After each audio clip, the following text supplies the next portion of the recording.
Breaking news. Kakinada జిల్లా పిఠాపురంలో పర్యటన సందర్భంగా మున్సిపల్ అధికారులపై డిప్యూటీ సీఎం పవన్ ఆగ్రహం వ్యక్తం చేశారు.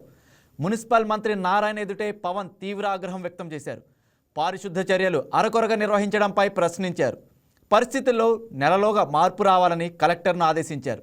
రాజకీయ సమస్యలు తన దృష్టికి తీసుకొస్తూ ప్రజా సమస్యలు ఎందుకు చెప్పడం లేదని డీసీసీబీ చైర్మన్ తుమ్మల రాధాస్వామిపై పవన్ అసహనం వ్యక్తం చేశారు. ఇక ఇదే అంశంపై మరింత సమాచారం మా స్పెషల్ కరెస్పాండెంట్ నానాజీ అందిస్తారు. Right, good evening Nanaji. ఇక పవన్ కళ్యాణ్ మున్సిపల్ అధికారులపై ఆగ్రహం వ్యక్తం చేసినట్లు తెలుస్తోంది. దీనికి సంబంధించిన అప్డేట్స్ ఏంటి? Thank you Raj. ఇక్కడ చూసుకుంటే కనుక పిఠాపురంలో సంక్రాంతి సంబరాలు 3 రోజుల పాటు ఏర్పాటు చేశారు. దీంట్లో భాగంగా సంబరాలతో పాటు అదే రకంగా ఇక్కడ పిఠాపురం నియోజకవర్గంలో అభివృద్ధి కార్యక్రమాలు కూడా చేపట్టారు. అయితే ఇటీవల కాలంలో ఏదైతే పిఠాపురం టౌన్ లో ఇంద్రనగర్ ఉన్నదో ఇంద్రనగర్ లో కూడా ఒక వాటర్ ముంచెత్తింది. డ్రైనేజీ నుంచి వచ్చిన వాటర్ అంతా కూడా ఉప్పొంగి అలా ఇళ్లలోకి రావడం, అక్కడ దుర్వాసన చెందడం, దీంతో వాళ్ళందరూ కూడా పవన్ కళ్యాణ్కి అలాగనే ఒక మీడియా రూపంగా కూడా చెప్పడం జరిగింది. దీనికి సంబంధించి ఈ రోజు షెడ్యూల్లో కూడా అది ఏర్పాటు చేసి ఏదైతే మనం మురిగిపోయిందో దానికి పరిశీలించాలని చెప్పేసి ముందుగానే షెడ్యూల్లో పెట్టిన ప్రకారంగా ఈ రోజు వెళ్ళి సందర్శించారు. అయితే అక్కడ స్థానికులు ఇచ్చిన ఫిర్యాదు మేరకు అక్కడ పారిశుద్ధ్య కార్మికులు అదే రకంగా మున్సిపల్ అధికారులపై పవన్ ఒక సీరియస్ అయ్యారు. నేను వచ్చి చీపురు పెట్టి ఓడ్చాలా, మీరు అసలు తీరలేదని చెప్పేసి ఆగ్రహం వ్యక్తం చేశారు. అదే సమయంలో ఏదైతే జిల్లా ఇన్ఛార్జిగా ఉన్నారో, జిల్లా జనసేన పార్టీ అధ్యక్షులుగా ఉన్నారో తుమ్మల బాబును కూడా మీరు రాజకీయ సమస్యలే చెప్తారు కానీ ఎలాంటి సమస్యలు చెప్పరా అని చెప్పి సీరియస్ అయ్యారు. అయితే ఇప్పుడు కూడా రాజకీయ సమస్యలేనా, లేదంటే ఎలాంటి సమస్యలు ఉన్నాయి కదా, ఇలాంటి సమస్యలన్నీ కూడా చెప్పాలని చెప్పేసి ఆదేశించి దీనికి సంబంధించి ఒక టైం అడగ్గా ఒక 1 నెల రోజులు కావాలని కోరారు. ఈ 1 నెల రోజుల్లో కంప్లీట్ అవ్వాలని చెప్పేసి ఇన్ఛార్జి కలెక్టర్ అపూర్వ భారత్ కూడా ఆదేశాలు జారీ చేశారు.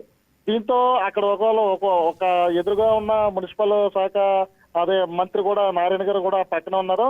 వాళ్ళందరూ కూడా ఆశ్చర్యం వ్యక్తం చేశారు. ఎందుకంటే ఈ ఒక చిన్న సమస్యని ఇలాగ పవన్ కళ్యాణ్ దృష్టికి వెళ్ళడం, అలాగే ఆ సమస్య పట్ల వాళ్ళందరూ కూడా అంటే ఎన్నాళ్ళుగానో వాళ్ళ పద్ధతి ఉన్న ఇబ్బందులు కూడా చెప్పడం, దీంతో పవన్ కళ్యాణ్ ఆగ్రహానికి గురి కావాల్సి వచ్చింది.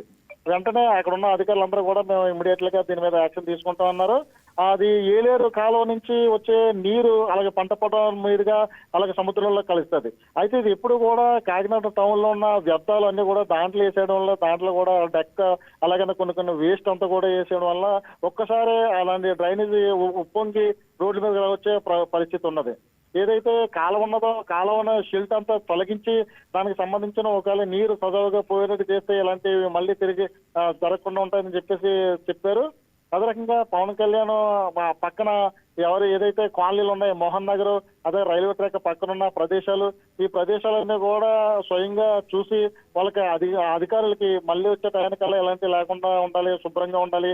కాకినాడ ఒక ప్రపంచ వేదికగా అందరూ కూడా కాకినాడ ఏదైతే పిఠాపురం ఉన్నదో ఈ పిఠాపురం చూడాలనే ఉద్దేశంతో పవన్ కళ్యాణ్ అడుగులు వేస్తున్నట్టు తెలుస్తుంది. అదే రకంగా ఈ రోజు జరిగిన ప్రసంగంలో కూడా పిఠాపురం నా గుండెకాయ లాంటిది, ఖచ్చితంగా దీన్ని అభివృద్ధి చేసి తీరుతానని చెప్పేసి అనడం జరిగింది. ఇలాంటి చిన్న చిన్న సమస్యలన్నీ కూడా నా దృష్టికి రాకుండా మీరే పరిష్కరించాలని కూడా చెప్పడం జరిగింది. దీంతో అక్కడ ఉన్న రాజకీయ నాయకులు కానీ అలాగే అధికారులు కానీ వీళ్ళందరూ కూడా ఎట్టి పరిస్థితుల్లోనూ ఇలాంటి అంశాల్లో కూడా ఏమరపాటు ఉండకూడదు. ఖచ్చితంగా పవన్ కళ్యాణ్ ఎప్పుడు విజిట్ చేసినా ఇలాంటి దగ్గరికి వస్తారని తెలిసింది.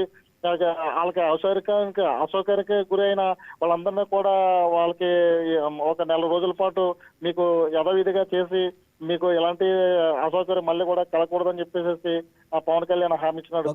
Right Nanaji, thank you. Please subscribe to YK TV Network. Please subscribe to YK TV. Please watch YK News. Don't forget to subscribe YK News channel.